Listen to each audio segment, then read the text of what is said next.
just briefly, an introduction. I am Amanda, and I am employed by Reading CAMHS Specialist Community Team.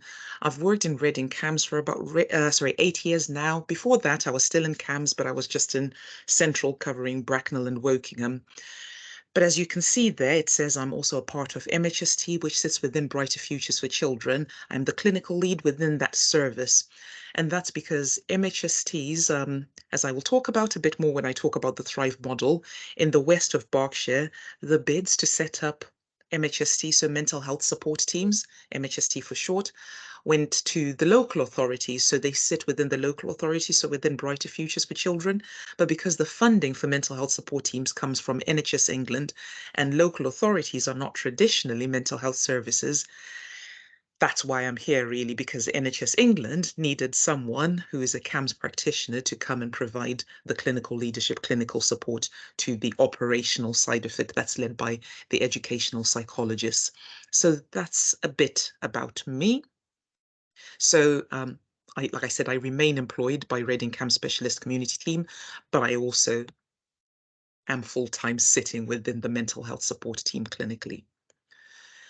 So today is just to talk about, sort of CAMHS as a whole and get people understanding what the Thrive model is. I've already hinted towards that, and that is the first thing we will do, break down what the Thrive model is, where children's services, whether it's CAMHS, whether it's mental health support teams, emotional health academies over across in Newbury and other places where those things sit within that Thrive model, as well as understanding of Berkshire Healthcare, NHS Foundation Trusts, children, young people and family services, the different teams within that, and definitely the mental health services. So I know the invites, when they went out, would have probably said CAMHS, CAMHS, CAMHS, and I did that deliberately. So it's a bit misleading, but I felt that putting it as CYPF might not necessarily pique people's interest, and yet actually the services come under CYPF. CAMHS is a part of that, and services like ADHD is not a part of CAMHS, if that makes sense, in Berkshire. And then finally, we will end with maybe an understanding of how to make effective referrals to our Berkshire services, whether it's the ADHD services, autism assessment team, or the mental health services, so the actual CAMHS part of it. So the first thing, like I said, is the Thrive model, and this was started around about 2014. It's, if you like, the brainchild of the Anna Freud Center and the Tavistock, and it was a move away from the traditional CAMHS tiers that we used to have in the past. So some people, depending on how long you've worked in education and in mental health services and things like that, you might remember that CAMHS was set up as tier 1, tier 2, tier 3, tier 4. We still refer to inpatients as tier 4 because, as you can see, if you're looking at the pie charts in front of your screens, you'll see that there is no tier 4 fitting anywhere, because we don't necessarily send young people into tier 4 to get risk support. But so tier 4s are still inpatients, and they're just not necessarily captured there within that Thrive model. Now, the tier 1s and the tier 2s, tier 3s are definitely captured there. So tier 1 would be children who are possibly coping. So thriving is what we want for every child, but coping would be, the equivalent of tier 1, where maybe you're coping, but you've got a few worries here and there. You might be a bit low here and there, and actually maybe you need advice and you get self-help. So if you look in that green colored part of the pie charts, in coping, on the left side, or my left anyway on my screen, you would have things like signposting or self-management, and maybe a one-off contact with services, and you're established to be coping and you're taught how to help yourself with your difficulties. And when we say one-off contact with services, yes, those might be mental health services. It could be that you are referred to a mental health support team, or it could be that it's through your GP or school nurses or those kinds of services. And it could be school staff, because school staff, teachers and TAs and people like that do a brilliant job of supporting young people with self-management of their difficulties. Then, if you like, the pale blue, the baby blue part of it, which says getting help, is where the mental health support teams sit. So mental health support teams are in a lot of Reading schools, but we're not in all of them. So I think the schools who are a part of MHST will know, and for those that are not covered by the by the MHSTs, would still be able to access support at getting help level through services like the primary mental health team that's been around for many, many years, whereas MHSTs are fairly new, started in about 2017. So getting help is really about children with emerging difficulties, mild to moderate mental health difficulties. So these young people might not necessarily meet diagnostic criteria, but we want to step in there early so that they don't deteriorate, don't get worse. So it's about thinking about where a child fits. So again, in Reading, for those schools who are a part of MHST, if a child is emerging mild and moderate, mild to moderate, we would be hoping and we would be expecting that the referrals for those children come to us within the mental health support team or are discussed within planning meetings, because we have sort of at least every term, once every term, what we call surgeries, and these are separate from the primary mental health team surgeries. So if in doubt, you can always bring young people to these services and talk about the difficulties that a young person might be having, and think about where the support best sits.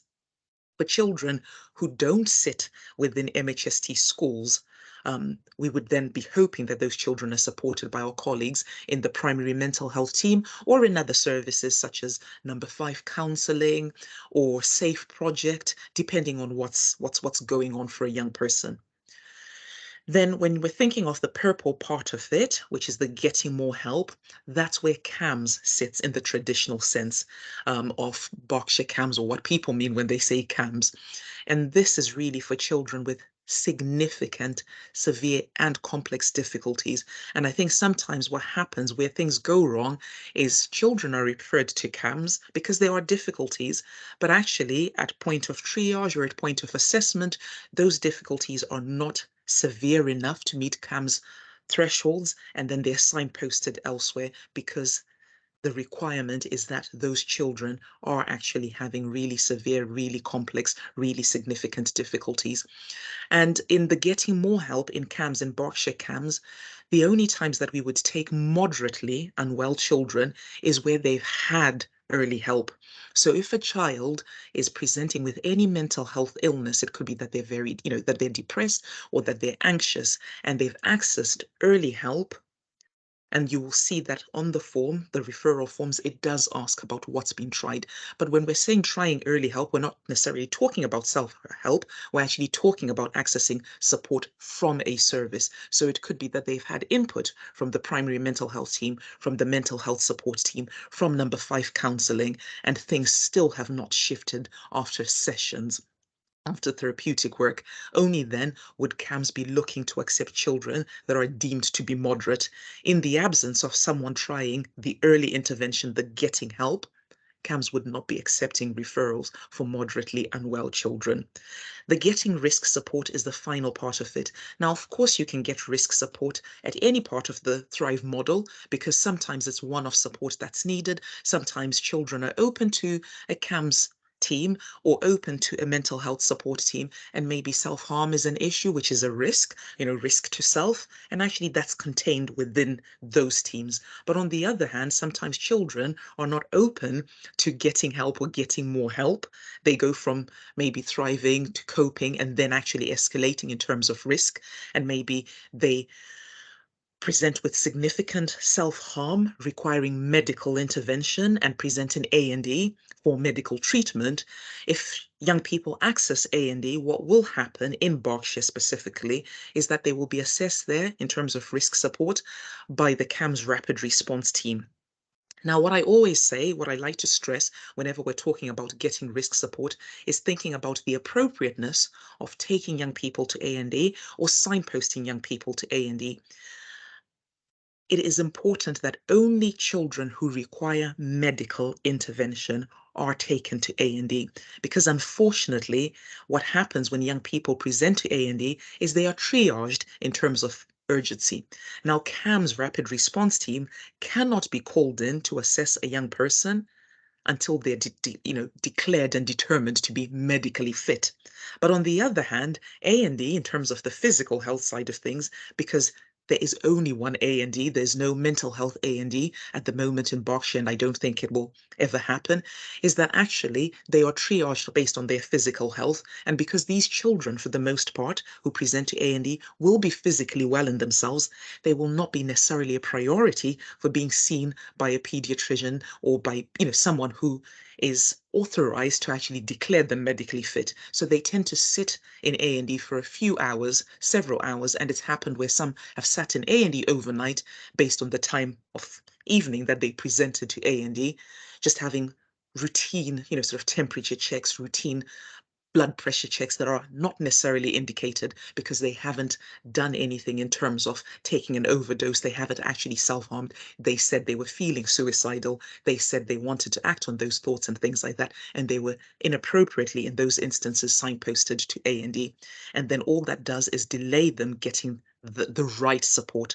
So we're always saying that A&E is for children who have done something that requires urgent emergency medical attention. So think of situations where you would phone for an ambulance. So if a child is self-harmed and they're bleeding profusely, they need to go to A&E. If they've taken any level of an overdose, they need to go to A&E. It's not for you to go, oh, it's just 4 paracetamol, depending on your risk thresholds. It's an overdose. Send them to A&E unless they're prescribed 4 paracetamol by a GP. So it's just those kinds of things. And if it's about distress, mental health distress, in the absence of them needing medical intervention, the medical interventions that are offered in A&E, then it's about thinking, where is that child in any journey? If that child is already open to CAMHS, then they will have access to the contact numbers for CAMHS. If that's a child who's already been referred, if you've already made a referral and you know you've received confirmation the referral has been received, it's about phoning CAMHS because the rapid response team can still offer that child an appointment. And that appointment will typically be at University of Reading, which is where our CAMHS offices are, in Early House, versus a child going into A&E and waiting to be seen in A&E and then feeling distressed because they don't know when they're going to be seen and things escalating and them thinking that they're uncared for. On the other hand, if a child is not open to CAMHS, so they've not been referred, there's nothing open there, and also they're not open to the neurodiversity service, so they're not on the ADHD pathway or waiting list or the autism pathway or waiting list, so therefore they're not known to CYPF services, the route in is through NHS 111. Now, if a child says that they're feeling really suicidal, whether it's at home, whether it's in school, and like I said, they're not open to CYPF services, so children, young people and families, whether it's ADHD service or CAMHS, please, it's NHS 111. Because the way the pathway is set up is once they get through to NHS 111, yes, they will be asked physical health questions, and that's just to make sure they haven't done anything, they haven't taken anything, because sometimes we know children might say to a parent, oh no, I'm just feeling suicidal. They might say that to school staff, and with further, probing and things like that, they might actually go, yes, I have done something. So they are asked physical health questions to determine also whether an ambulance needs to be sent out, how else they need to be signposted. And if it's felt that it's just their mental health that needs support, they're then asked those mental health questions. And NHS 111 staff will make a decision about what needs to happen next.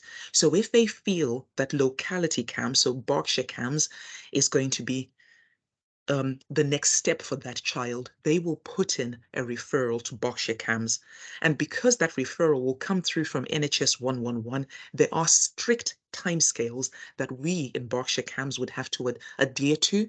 Last I checked, I think it was about 4 hours that we would have to then make contact with the family to check in to do the follow-up within obviously service hours. So that is the fastest route versus sending children to A&E and things like that, where they will wait for those medical triages. So NHS 111 will ping it to locality CAMHS. Locality CAMHS will follow up, and either they will just give advice on the phone if that is felt to be enough. But in some cases, it's happened where they've then offered an appointment and the young person has been seen by the rapid response team within the community and an appropriate care plan has been put into place. So hopefully that makes sense in terms of the Thrive model. Are there any questions at this stage? Yeah, can I just ask, so if we've got concerns in school, we normally would say to a parent to take their child to the GP. Would it be better almost to say to dial 111 rather than I think actually listening to what you're saying, they're more likely to do that because getting a GP appointment is not always that easy. So they could, say, we've got a report from school that they're feeling low or, like you say, suicidal, having those thoughts. Then we would advise them to dial 111. Is that the right thing to do? Yes, Okay, absolutely. perfect. That's Absolutely. that's clarified it. Thank you. That's all right. Any other questions at this stage?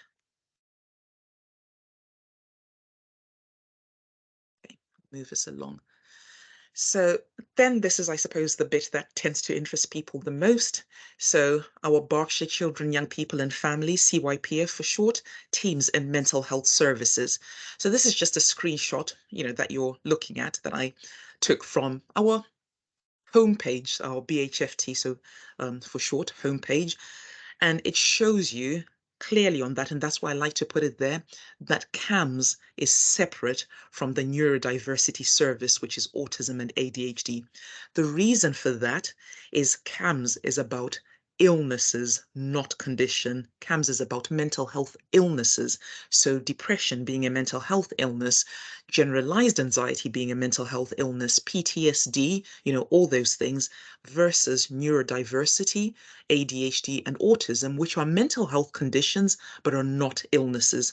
That's why we pulled those things outside of CAMHS. So if you were referring someone in for autism or ADHD, you wouldn't be referring them to CAMHS. You would actually be referring them to Children, Young People and Families, so CYPF, Neurodiversity Service. And if you're referring someone in for depression, then yes, you would be referring them to CYPF, so Children, Young People and Families, CAMHS. Hopefully that also makes sense. So in terms of the pathways of Berkshire CAMHS itself, we have the main ones that people might be familiar with somehow would be the anxiety and depression team, Berkshire Eating Disorder Service beds, the early intervention in psychosis team, and the specialist community teams. I have put in there Phoenix unit, our TFO, which is an alternative to admission service. And that's changed so much over the years. People might remember back in the days of the Berkshire Adolescent Unit, and then it became a proper inpatient unit under Willow House. And then actually, because we're trying to not admit young people under 18 based on research and evidence that inpatient admissions are not necessarily always the most helpful for young people. We've now got Phoenix unit, which is an alternative to admission. I put it in red there because as external professionals, you would not be able to refer directly to Phoenix. It would have to be a young person is open to one of the CAMHS teams, and within those CAMHS teams, we feel that that child is at risk of an inpatient admission. So then we would put them forward for the Phoenix unit to consider taking that child in for treatment. Okay, so the anxiety and depression team, the name is a bit misleading. It's not going to change anytime soon because it says anxiety and depression, and yet actually within that team, they also treat things that are not anxiety disorders and are also not depressive disorders. So for example, they will treat PTSD and obsessive compulsive disorder, OCD, but those are actually not anxiety disorders. So they also treat things like all anxiety disorders, so generalized anxiety, separation, social anxiety, and major depression. The anxiety and depression team is a specialist CBT team pathway. It what that means is that CBT has to be the main intervention that is indicated for that young person's difficulties. It's a young person who might have PTSD, and we feel that CBT, cognitive behavior therapy, is going to be the most effective treatment for that person. It might be a person with depression, and we feel that again, CBT is going to be the most appropriate intervention for that person. And the anxiety and depression pathway will also have systemic therapists, so family therapists, but they only step in as an additional to CBT, same as psychiatry. They've got psychiatrists. So sometimes medication becomes necessary whilst you're receiving whatever treatment for whatever condition, illness a young person might be presenting with. But the key thing to remember is their specialist CBT pathway. Sometimes what we find is where families or schools or other services express sort of confusion or frustration because a child, they think, oh, this child has, let's say, OCD as a random example. Or actually, let's not use OCD because most people will talk about anxiety disorders. This young person has generalized anxiety disorder. So my child or this child has generalized anxiety disorder. We thought they would be in the anxiety and depression pathway. They're in specialist community. Why are they in specialist community? We want that child to be in anxiety and depression when people get their letter and find out, because obviously when you refer into CAMHS, on the referral form, it doesn't necessarily tell you that your child is going to go through to anxiety and depression or specialist community. Once the teams have accepted, at that point you will then receive a letter from SCT or from A&D. The key difference between SCTs and A&D is in SCTs, we are there to take the complexities off CAMHS. So SCTs so A&D is throughout Berkshire. SCTs, there are two teams mainly, if you like, East and West. And then within, say, West, you would have Reading, you would have Newbury, you would have Wokingham. Now, they will treat complexity and comorbidity. So they will also treat eating disorders. And anxiety disorders that severely limit normal daily functioning. They will treat complex trauma, support suicidal or significant self-harming behaviors. And we're talking about more extreme, but with a comorbid mental health illness, as well as things like tic disorders. So when you think of children with a lot of complexity who are not going to benefit from nice bog standard CBT, and I say that as a CBT psychotherapist who sits within SCT, that sometimes what we're looking at in anxiety and depression is a child who's severely unwell with their depression, but actually everything else is otherwise okay. It doesn't have to be perfect because no human being's life is perfect, but there's not too much else going on. That child might not be being bullied a lot or at all. That child might have okay family dynamics. That child might not be a young carer, might not have all those other things that can complicate CBT in its true form and necessitate other forms of intervention, because anxiety and depression have to deliver CBT the way it was meant to. Whereas in SCT, we can still use CBT, but we can also draw on other therapeutic modalities. And we can also have young people who, you know, psychological intervention is not the main treatment. We might have children who are actually only in SCT for medication because we've concluded that actually that's all that they need and that's all that they will benefit from. That's very rare, but it does happen. So hopefully that distinction makes sense. Then obviously we've got the BEDS, the Berkshire Eating Disorder Service. That is hopefully clear enough what they will take.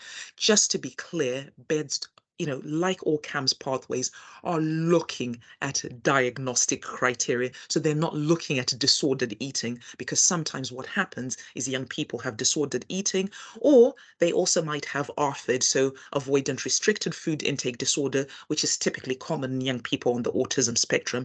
You don't have to be autistic to develop ARFID. It can happen to any of us for all sorts of reasons and at any age, but it's typically in young people who are autistic because of, say, sensory issues and things like that. That is, no matter how much weight is being lost and things like that, those are not the kinds of interventions, clinical presentations that BEDS would be looking at supporting. They would be looking at supporting classic eating disorders such as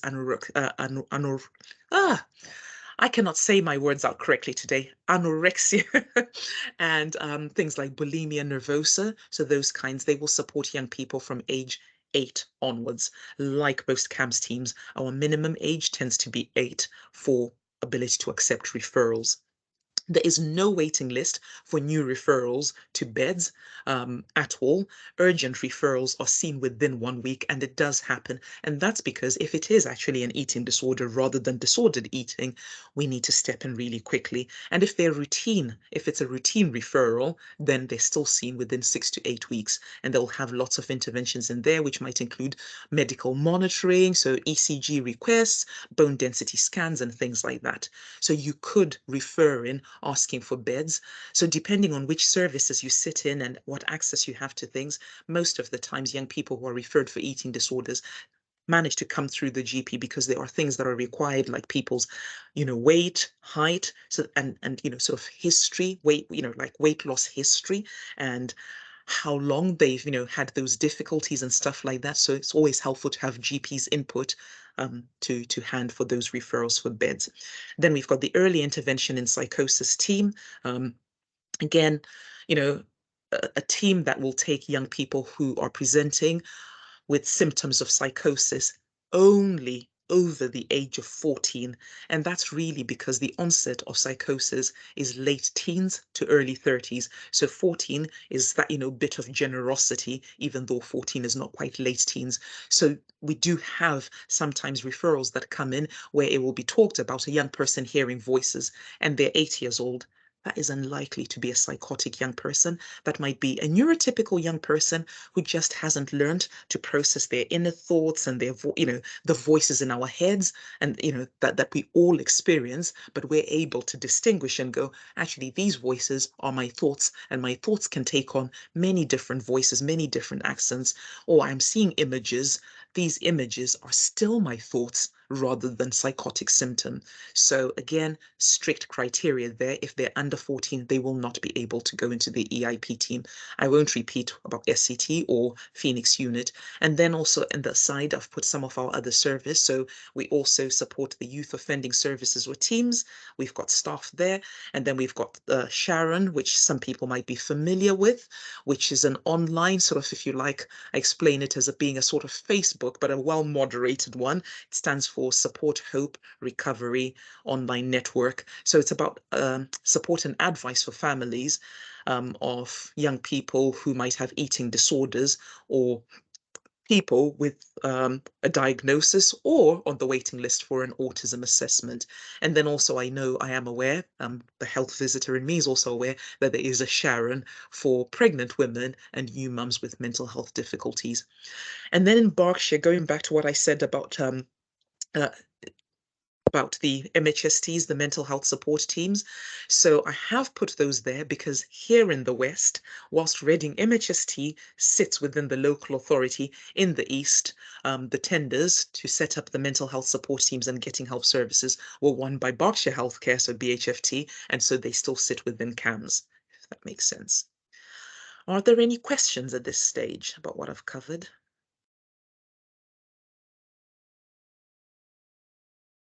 Okay. So the neurodiversity service, that's where the ADHD and autism assessment team sits. ADHD, we accept referrals for young people from age 6 onwards. It's really important that every professional understands that we require these referrals for ADHD to come from school, schools being best placed. And so even if if it's other professionals who we refer in, we tend to get back to that professional and we let them know the right way to go about it. And that's the same thing if families self-refer, because there is no block when you get to the referral form that stops you from proceeding if you say you don't work in a school or things like that. So you could submit a referral and think it's been accepted. If you don't, then check your letters and stuff like that, and you're not someone in a school. But ADHD referrals have to come from school. If people would like an explanation for that, we can talk about some other time. But otherwise, moving along, the autism assessment team, which is also within the neurodiversity service, the CYPF neurodiversity service, we do accept referrals for autism from families themselves. Young people can self-refer, or their parents can refer them, or GPs, anyone can refer in for autism. But the important bits is what we're moving to now, about what happens after a referral is submitted. So key things to remember is that when you refer in, you are referring in to the CYPF Health Hub, and there's the CAMHS common point of entry in there, but it's a common point of entry for all things related to health. And within that CYPF, remember, within CYPF services, we've got school nurses, we've got health visiting, teams and things like that. So the referral is triaged, and based on the information on the form, which service do you require, that the referral would have ticked, then it goes to the appropriate sort of team, if you like, to then triage it. So what will happen is it's triaged, and off the back of that triage, if you like the little flow chart I created, is it might be that it's immediately discharged. We look at the referral information, whether it's, like I was saying, for ADHD, we might look and go, well, that referral's come through, but it's come through from a parent. And then we send our standard letter explaining, no, this is the process for ADHD. Go and talk to your school, and school need to supply this, and etc. And so it's an immediate discharge. Or we read the information and we go, yes, I can see that you've put there that this child has anxiety. So child has anxiety, avoiding going to school. And we go, okay, yes, that's really sad. It sounds like that child is anxious, and now they've got anxious avoidant behaviors, but that doesn't meet CAMHS criteria. So again, that's a reject. It goes straight to discharge, and a letter is sent out. Sometimes we've got a bit more information, and we go, maybe an assessment is necessary still at that CPE, common point of entry level. So CPE might do their own assessment, and off the back of that assessment, they might then discharge. They feel they've got enough information and it's not for CAMHS or for the ADHD or autism assessment team, less so for those neurodiversity service. So more for CAMHS, it will be, okay, we've got enough. And this child doesn't meet CAMHS criteria, and they'll discharge. But sometimes they feel they've got enough and they send the referral through to one of the CAMHS teams, whether that's the EIP, early interventions in psychosis, or to anxiety and depression, or to, whichever out of those 4 teams. Now, what then happens is, just because the common point of entry has pinged that across to the teams doesn't mean that your, a child's journey is definitely now confirmed that they've been accepted by the teams. Because when a referral then comes in, say for example in Reading SCT, there's a weekly MDT where we discuss all the new referrals that come through from CPE, and we might go, why is this filtered through to this particular team? It's not looking complex enough. And we might go, this seems more appropriate for another team within CAMHS. Or we might actually look and go, maybe there's a misunderstanding here. Actually, this doesn't even seem appropriate for CAMHS.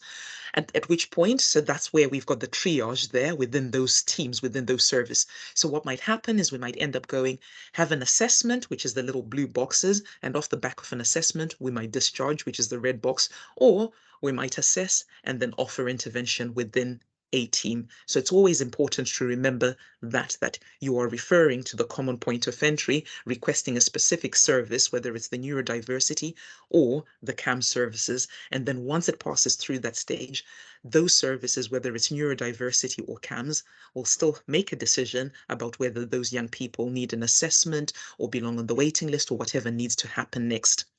So if we're looking again, I've put in color a little arrow where you've got in purple highlight the ADHD and the autism assessment team. So on that ADHD flowchart, when you're making referrals, the form does ask which service do you require. It is really, really important at point of referring that if you feel a child has ADHD or a child is autistic, but you also feel that they might have a comorbid mental health illness, that they might be a comorbid depression, a comorbid anxiety, you tick ADHD box because you want an ADHD assessment for that child if you're a school, or autism assessment team if you're from elsewhere and you can't refer for ADHD. So you're requesting autism assessment, but you're also going, but we would also like beds, or we would also like, one of the other teams, the rest of CAMHS.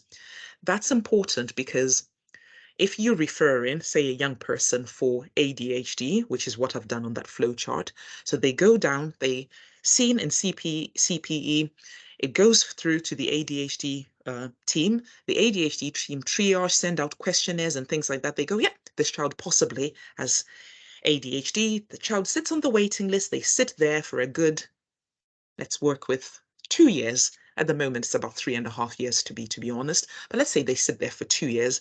And let's say that happened in 2021. So in March 2021, it's now March 2023, and they're at the top of the waiting list. And they come in for their ADHD assessment.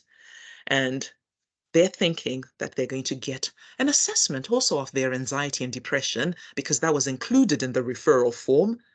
but actually the CAMHS box wasn't ticked. It was just the ADHD box that was ticked. So they weren't put through to all the other pathways. So then if the ADHD assessing clinicians think, yeah, actually there seems to be enough there in terms of anxiety and depression that you can be referred on to the other pathways, you don't have to go back through CPE. The ADHD team will refer to the right, if you like, CAMHS team, whether it's anxiety and depression, in this case on the arrow that I've put there in orange, they will refer on, say, to specialist community. They'll go, this is a child with ADHD, lots of systemic issues going on as well. Whatever information is helpful for them to share with us, and they will go for depression treatment. Can you consider for depression? And then in SCT, we will mark that referral with today's date, 21 March, because that's when we received it. We won't backdate it to 2021 when they were first referred, even if that form mentions whatever you need to tick on the referral form, because these are separate teams, separate services. And that's where people's journeys in CAMHS can end up being frustrating, because they will go, my child was referred to CAMHS 7 years ago, but then the team will be going, but we received this referral in March 2023. So your child cannot go to the top of that queue because we weren't aware that your child had been referred in at that point, because they never came through to our team. Obviously, if it's a mistake that was made on the part of CAMHS and the form it had been tagged ADHD and CAMHS, and somehow it just wasn't pinged to the one of the CAMHS teams, then obviously that child, we will be able to work out and go, yeah, based on the referral date, you're right at the top of the list and you'll go to your appropriate place. So hopefully that makes sense as well. Any questions there?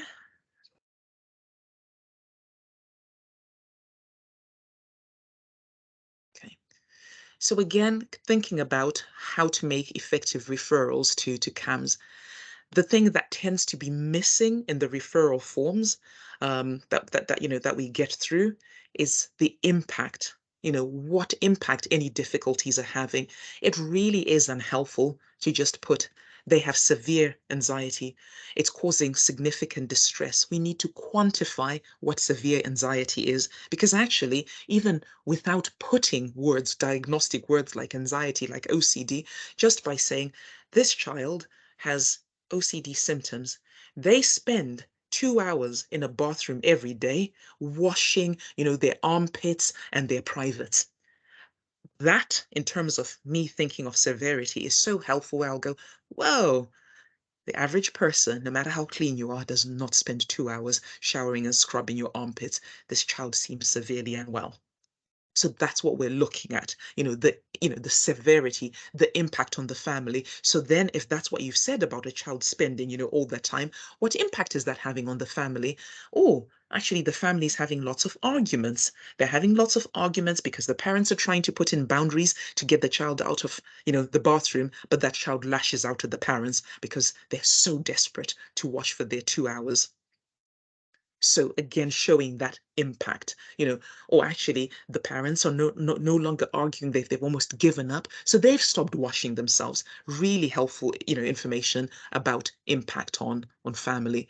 Then what has been tried so far, you know, what else has been tried? Going back to what I said about the Thrive model, that if you're coming straight through to CAMHS, unless, and it does happen, but very rarely so, where sometimes children are severely mentally unwell and they're somehow slipping through the net.